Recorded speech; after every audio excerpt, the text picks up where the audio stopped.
I usually try to preface that my obsession with barrels doesn't extend to my desire to make everything oaky. It's more kind of the opposite. Um, and Probably starting around 2010 for me, um, starting at Donald Wines, we really kind of enjoyed creating our own path and in that process trying to develop uh, our own mouthfeel, our own texture, our own sort of quote unquote house palate or house style. And along that way, we started experimenting with cooperages outside of maybe the standard 4 or 5 that most people are familiar with. And in 2010, I went to Burgundy for my first time and went to a cooperage and kind of just saw how much care is put into making those. And so there's just something interesting to me that we can try to create the same wine year after year, yet one of the products we use is an evolving product as well. And then even just how maybe even a cooper himself or herself, the wood is constantly a little bit different and their palates are probably changing as well. So it's like realizing that we're all moving at different speeds and the world's continuing to evolve, that what you liked 10 years ago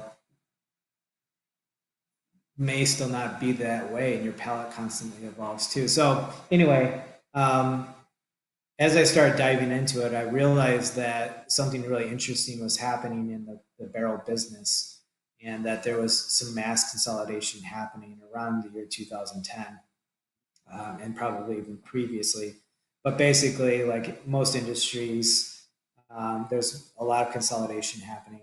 The Francois Frere groups and those companies were purchasing old mom and pop operations that were having maybe difficult time funding or whatever the case was. And then I kind of relate it back to what's happening in the United States with beer. And that when I was really young, I remember there was a lot of little beer brands in the Midwest. And then by the time maybe I was closer to my teen years, it was basically down to Budweiser, Miller, and I think Samuel Adams was considered artisanal. But then suddenly, as everyone's options disappeared, uh, almost immediately, all these microbreweries started popping up, and at this point, we can all probably list 50 microbrew beers that we're familiar with, and every day there's more. Right. There's something really alluring about that, the artisan in the world that can't be punched out, that they keep finding ways to fight their way back. So anyway, so with that, experimenting with more and more barrels, I kind of started developing this idea of just there's probably some nuance with some smaller brands, and maybe their buying power is a little bit more different than a very large conglomerate. But starting in 2011, 12, 13, when I took over as winemaker for Donald, then I was like, oh my God, there's so many options. And I remember some people saying, well, it doesn't really matter. And like, well, that's the way a lot of people talk about salt. That's a lot of people talk about seasoning. Oh, it doesn't matter. It doesn't matter what salt you use. And I think if you ask a chef, does salt matter? And they'll say absolutely.